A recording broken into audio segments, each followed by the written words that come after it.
Dans la charmante ville de Lyon, en France, vivait un couple apparemment parfait, Pierre et Amélie. Pierre, homme d'affaires prospère, commence à soupçonner la fidélité de son épouse, Amélie, une artiste de talent. Pour tester sa loyauté, Pierre écrit une lettre d'adieu simulant sa propre disparition et se cache dans le placard pour observer la réaction d'Amélie. Ce qu'il y a découvert allait changer leur vie pour toujours. Je me considérais comme un homme chanceux. Homme d'affaires à succès, marié à la femme de mes rêves, Amélie, une artiste talentueuse. Cependant, dernièrement, quelque chose n'allait pas. Amélie semblait distante, mystérieuse, et cela commençait à ronger ma tranquillité d'esprit. Un soir, alors qu'elle travaillait sur son dernier travail en studio, je l'ai regardée en silence. Sa concentration, la façon dont elle bougeait ses mains, tout en elle semblait parfait, mais quelque chose n'allait pas. J'ai décidé que je devais découvrir la vérité. C'est alors qu'une idée folle m'est venue à l'esprit, j'allais écrire une lettre d'adieu, simulant ma disparition, et observer sa réaction. J'ai passé des heures à rédiger la lettre, en essayant de trouver le bon ton. J'ai écrit que je devais partir en voyage urgent et que je ne savais pas quand je reviendrais. J'ai posé la lettre sur la table du salon, où elle la trouverait certainement à son arrivée. Le cœur battant, je me suis caché dans le placard de la chambre, un endroit où je ne m'aurais jamais imaginé être. J'ai attendu en silence, retenant mon souffle lorsque j'ai entendu la porte d'entrée s'ouvrir. Des pas légers et hésitants résonnèrent dans la maison, puis j'entendis le bruit de la lettre qui se dépliait. Mon cœur battait si fort que j'avais peur qu'elle l'entende. « Pierre, qu'est-ce que c'est ?» Sa voix semblait perplexe. À travers les fissures du placard, je pouvais la voir assise sur le lit, tenant la lettre. Son expression était surprise, mais ce qui suivit me choqua. Au lieu du désespoir auquel je m'attendais, j'ai vu une expression de soulagement traverser son visage. « Enfin !» murmura-t-elle, à peine audible. Mes mains tremblaient. « Que veux-tu dire par « enfin » ?» Et puis, à ma grande horreur, elle s'est mise à pleurer. Mais ce n'étaient pas des larmes de tristesse, c'étaient des larmes de soulagement. « Je n'arrive pas à croire que tu as fait ça, Pierre. »« Enfin, je suis libre, » se dit-elle en tenant toujours la lettre. J'ai senti un rhume parcourir ma colonne vertébrale. Qu'est-ce qui s'est passé? Qui était cette femme qui semblait si soulagée de mon supposé départ? Mon esprit a commencé à s'emballer avec des questions sans réponse. Elle décrocha le téléphone et composa un numéro. « Bonjour, c'est Antoine. »« Oui, il est parti. »« Enfin, Pierre est parti. »« Je suis libre. »« Antoine ? » Qui était Antoine? Chaque mot qu'elle prononçait était un coup porté à ma poitrine. Est-ce que j'écoutais bien? Elle parlait à un homme et elle semblait heureuse. « Oui, nous nous retrouverons ce soir. J'ai hâte de te voir. Merci pour tout, Antoine. » Elle raccrocha et soupira, comme si un poids avait été enlevé de ses épaules. Moi, toujours dans le placard, j'étais en état de choc. Qui était cet Antoine? Et pourquoi avait-elle l'air si soulagée? Que me cachait-elle d'autre? Amélie se leva et alla au fond du placard en sortant une valise que je n'avais jamais vue auparavant. Elle l'ouvrit, révélant des vêtements et des documents soigneusement pliés. Elle envisageait de s'enfuir. Mes pensées s'emballaient. Chaque détail, chaque mot, chaque geste de sa part était enregistré dans mon esprit. J'avais besoin d'en savoir plus. Qui était Antoine? Que signifiait-il pour elle? Et surtout, pourquoi Amélie voulait-elle tant se libérer de moi? Ces questions me tourmentaient alors que je restais caché, le cœur lourd et l'esprit tourmenté. La vérité que j'allais découvrir allait changer nos vies pour toujours. Dans la charmante ville de Lyon, en France, vivait un couple apparemment parfait, Pierre et Amélie. Pierre, homme d'affaires prospère, commence à soupçonner la fidélité de son épouse, Amélie, une artiste de talent. Pour tester sa loyauté, Pierre écrit une lettre d'adieu simulant sa propre disparition et se cache dans le placard pour observer la réaction d'Amélie. Ce qu'il y a découvert allait changer leur vie pour toujours. J'étais blotti dans le placard, mon cœur battant si fort qu'il semblait se répercuter sur les murs en bois. Par un craquement, j'ai vu Amélie se redresser dans son lit, la lettre toujours dans ses mains. Je l'ai vue commencer à pleurer, mais quelque chose dans ses pleurs me semblait différent. C'étaient des larmes silencieuses, sans le désespoir auquel je m'attendais. Ses mains tremblaient légèrement, mais pas de tristesse, au contraire, il y avait une certaine paix dans son visage. Elle a décroché le téléphone et je me suis penché un peu plus pour mieux entendre. « Bonjour, Antoine », sa voix était basse mais claire. « Oui, il est parti. Enfin, je suis libre. »« Antoine ? Qui serait cet homme ?» Mon esprit bourdonnait de possibilités alors que j'essayais de comprendre ce qui se passait. La conversation continuait et chaque mot d'Amélie était comme un couteau planté dans mon cœur. « Oui, nous pouvons nous retrouver ce soir. Au même endroit que toujours. J'ai tellement besoin de te voir. Merci pour tout, Antoine. Tu n'imagines pas à quel point cela compte pour moi. » Après avoir raccroché, Amélie s'est levée avec une détermination que je n'avais pas vue depuis des années. Elle est allée au fond du placard, et mon cœur s'est presque arrêté quand j'ai vu ce qu'elle a sorti, une valise déjà faite, cachée parmi ses vêtements. Depuis combien de temps planifiait-elle son évasion ? Elle ouvrit la valise et commença à vérifier le contenu, rangeant quelques vêtements et documents. À ce moment-là, j'ai remarqué une étincelle dans ses yeux, une étincelle que je n'avais pas vue depuis longtemps. C'était comme si soudain elle revivait, comme si un poids gigantesque avait été enlevé de ses épaules. « Antoine, tu m'as vraiment sauvé », se murmura-t-elle, presque comme une prière. Pierre ne comprendrait jamais. Je me tenais là, dans le noir, le corps rigide et l'esprit en ébullition. Au fait, qui était Antoine ? Et que représentait-il pour Amélie ? Mon imagination m'a emmené dans des endroits sombres, mais la réalité m'a semblé encore plus dévastatrice. La femme que je pensais connaître, que je croyais aimer, avait une vie secrète, un plan d'évasion et quelqu'un qui l'a aidé à le réaliser. Le temps semblait s'écouler alors que je la regardais se préparer à partir. Amélie a enfilé une robe bleue que je savais être sa préférée. Elle s'est regardée dans le miroir, s'est coiffée et a appliqué du rouge à lèvres qui mettait encore plus en valeur sa beauté. C'était comme si je voyais une nouvelle Amélie, une femme renaître des cendres d'un mariage qui, apparemment, ne l'a jamais rendue heureuse. Avant de partir, elle jeta un dernier regard autour de la pièce, comme pour dire au revoir à un endroit qui, pour elle, était devenu une prison. « Au revoir, Pierre », murmura-t-elle presque imperceptiblement. « J'espère qu'un jour tu trouveras la paix que je cherchais. » Lorsque la porte s'est finalement refermée derrière elle, je suis sorti du placard, les jambes tremblantes et le cœur lourd. La lettre, la valise, Antoine. Tout avait désormais un sens, mais la vérité était plus douloureuse que n'importe quel mensonge que j'aurais pu imaginer. Amélie ne me trompait pas avec un autre homme, elle trahissait notre vie, notre histoire, parce que, pour elle, ce n'était plus supportable. J'avais besoin d'en savoir plus sur Antoine, sur les projets d'Amélie. Mais, plus que cela, j'avais besoin de comprendre où je m'étais trompé, à quel point la femme que j'aimais m'était devenue étrangère. Et peut-être, juste peut-être, qu'il était trop tard pour réparer quoi que ce soit. Toujours caché dans le placard, j'observais Amélie avec un mélange de nervosité et de curiosité. Elle changeait de vêtements et choisissait une robe bleue qui mettait en valeur sa beauté naturelle. Je n'ai pas pu m'empêcher de remarquer l'étincelle dans ses yeux, une joie que je n'avais pas vue depuis longtemps. Cette expression de bonheur authentique m'a frappé comme un couteau dans la poitrine. Comment ma femme pouvait-elle être si heureuse de ma prétendue disparition ? Amélie s'est regardée dans le miroir, s'est coiffée et a appliqué un rouge à lèvres discret mais élégant. Elle ressemblait à une femme renouvelée, comme si elle était sur le point d'entamer une nouvelle phase de sa vie. J'ai prudemment quitté le placard et, gardant une distance de sécurité, j'ai commencé à la suivre discrètement.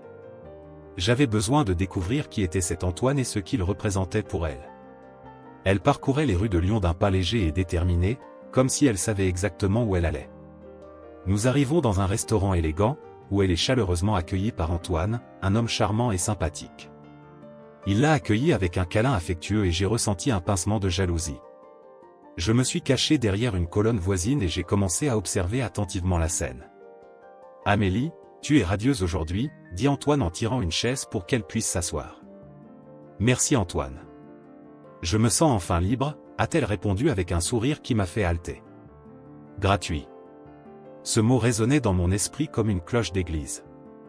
Pendant qu'il discutait avec animation, j'essayais de saisir chaque mot. Amélie a remercié Antoine de l'avoir aidé à planifier sa « liberté ». Mon cœur s'emballa, c'était vrai alors, elle me trompait. Mais en même temps, il y avait là quelque chose de plus profond, quelque chose que je n'arrivais toujours pas à comprendre. « Vous avez fait un excellent travail avec les documents », a déclaré Amélie. « Je ne sais pas ce que j'aurais fait sans toi. Je serai toujours là pour t'aider, Amélie. » Tu mérites d'être heureuse, répondit Antoine en lui tenant affectueusement la main. Le sou est tombé. Antoine n'était pas qu'un amant, il était avocat. Et pas n'importe quel avocat, mais quelqu'un qui aidait Amélie à préparer les documents d'un divorce secret. Le sentiment de trahison a été immédiatement remplacé par une profonde angoisse. Elle essayait vraiment de se séparer de moi et je n'avais aucune idée à quel point elle était malheureuse. Je suis rentré chez moi avant Amélie, essayant toujours de comprendre tout ce que j'avais découvert. Je savais que je devrais la confronter, mais les mots me manquaient. En arrivant, j'ai trouvé une lettre sur la table de la cuisine. C'était d'Amélie, qui m'était adressée. En me serrant la main, j'ai commencé à lire. Pierre. Je savais que tu étais dans le placard. Tout cela n'était qu'un acte pour me libérer enfin d'un mariage malheureux. Je ne veux pas continuer à vivre dans le mensonge. Amélie. J'étais époustouflé. Elle le savait depuis le début. Je me sentais stupide, idiot d'avoir sous-estimé l'intelligence et la perspicacité de ma femme. Quand Amélie est enfin arrivée à la maison, j'avais la lettre entre les mains, prête pour l'affrontement. Donc, tu le savais depuis le début, dis-je, essayant de contrôler la colère et la douleur dans ma voix. Oui, Pierre. Je le savais, répondit-elle calmement, avec une fermeté que je ne reconnaissais pas, et maintenant tu le sais aussi. Je ne supporte pas de vivre sous ton contrôle, tes soupçons. Je mérite plus que ça. Mais Amélie, je t'aime. Je voulais juste protéger notre mariage, ai-je plaidé, sentant les larmes commencer à couler. L'amour ? La protection ? Ce n'est pas de l'amour, Pierre. C'est du contrôle, c'est de la violence psychologique. Antoine est mon frère, et il est venu m'aider à sortir de cette situation. J'ai besoin de liberté et tu dois l'accepter, dit-elle sans relâche. La révélation qu'Antoine était son frère m'a laissé perplexe. J'étais tellement aveuglé par mon insécurité que je ne pouvais pas voir la vérité qui était juste devant moi. Amélie était déterminée et je savais qu'il n'y avait pas de retour en arrière. Le divorce était inévitable et je devais faire face aux conséquences de mes actes. À ce moment-là, j'ai réalisé que le véritable traître, c'était moi, trahissant la confiance et l'amour d'Amélie par mes soupçons et mon contrôle. J'ai appris à mes dépens que le respect mutuel et la liberté sont fondamentaux dans toute relation. Et maintenant, il ne me restait plus qu'à accepter la séparation et essayer, d'une manière ou d'une autre, de recommencer ma vie sans elle. De retour à la maison, mon cœur était lourd et mon esprit s'emballait en pensant à la façon d'affronter Amélie. Chaque pas que je faisais semblait résonner dans les rues de Lyon, amplifiant mon anxiété. J'avais besoin de réponses, mais plus que cela, j'avais besoin de comprendre comment tout en était arrivé à ce point. J'ai ouvert la porte de ma maison et suis entré, sentant le poids de la tension dans l'air. En arrivant dans la cuisine, j'ai trouvé une lettre sur la table. Mon nom était écrit de la délicate écriture d'Amélie. Il y avait quelque chose d'étonnamment serein dans ce papier plié, comme si elle savait déjà que je le trouverais. Les mains tremblantes, j'ouvris la lettre et commençai à lire. Pierre. J'ai toujours su. À partir du moment où tu as commencé à me soupçonner, je l'ai remarqué. Cette lettre n'est pas une surprise. Je savais que tu étais dans le placard, observant chacun de mes mouvements, écoutant chacun de mes mots. Tout ce que vous avez vu et entendu était un acte, une pièce de théâtre soigneusement planifiée pour me libérer d'un mariage devenu une prison. Les mots dansaient devant mes yeux, défiant mon entendement. Elle savait. Depuis le début, elle le savait. Mon cœur battait vite et une fureur mêlée de douleur commença à monter en moi. Comment le pourrait-elle ? Comment ose-t-elle me manipuler ainsi ? Avant de pouvoir terminer la lettre, j'entendis la porte d'entrée s'ouvrir. Amélie entra, plus résolue que jamais, avec une expression mêlant détermination et tristesse. Nos regards se sont croisés et j'ai vu la vérité dans ses yeux. Elle s'est dirigée vers moi, sans détourner le regard. « As-tu lu la lettre ?» demanda-t-elle d'une voix ferme mais pas agressive. « Oui, je l'ai fait. » répondis-je en essayant de contrôler la colère qui me montait à la gorge. « Le saviez-vous depuis le début ? L'avez-vous fait exprès ?» Amélie soupira profondément, comme si elle portait le poids du monde sur ses épaules. « Oui, Pierre. Je savais. J'avais besoin que tu comprennes à quel point notre mariage était devenu insoutenable pour moi. C'était le seul moyen que j'ai trouvé pour montrer à quel point j'étais pris au piège, à quel point j'avais besoin de me libérer. Et Antoine ? Ai-je demandé, sentant une boule dans ma gorge. Qui est-il vraiment ? Elle hésita un instant avant de répondre. Antoine est mon frère. Il est venu m'aider à sortir de cette situation. Je n'avais personne d'autre à qui faire confiance. Cette révélation m'a frappé comme un coup de poing dans le ventre. Antoine, l'homme que je pensais être son amant, était en réalité son frère. Mon esprit était ébranlé par ces nouvelles informations et je me sentais encore plus trahi, mais d'une manière différente. As-tu fait tout ça pour me tromper, pour me faire croire que tu me trompais? Ma voix était rauque, pleine de douleur. Amélie s'approcha, les yeux fixés sur les miens. J'ai fait ça pour te faire comprendre à quel point notre relation était mauvaise, Pierre. Tu m'as contrôlé, tu m'as étouffé émotionnellement. J'avais besoin de sortir et Antoine était la seule personne qui pouvait m'aider à le faire. Et maintenant? Ai-je demandé, ne sachant pas quoi dire d'autre. Maintenant, nous devons faire face à la vérité. Notre mariage n'est plus récupérable. Je veux divorcer. Ces mots restaient en suspens comme une phrase finale. Les larmes ont commencé à couler sur mon visage. Tout ce que je pensais savoir s'effondrait devant moi. Amélie était là, me regardant, avec une expression de tristesse et de compassion. Pierre, je ne te déteste pas. Mais j'ai besoin de liberté, de respect, d'une vie où je peux être moi-même. J'espère que vous comprendrez cela un jour. Je ne pouvais pas répondre. La douleur de la perte, mêlée à la culpabilité, était accablante. Amélie s'éloigna et je restai là, seul dans la cuisine, tenant la lettre qui scellait la fin de notre mariage. Elle a monté les escaliers et j'ai entendu le bruit de ses pas résonner dans la maison, chaque pas rappelant que notre temps ensemble touchait à sa fin. Je restais immobile, essayant d'absorber tout ce qui s'était passé, essayant de comprendre où je m'étais trompé. La lettre était toujours entre mes mains et les paroles d'Amélie continuaient de résonner dans mon esprit. Je savais que notre vie ne serait plus jamais la même. Quand Amélie m'a révélé qu'Antoine était son frère, j'ai senti un choc parcourir tout mon corps. Mon esprit s'emballait avec les implications de cette révélation.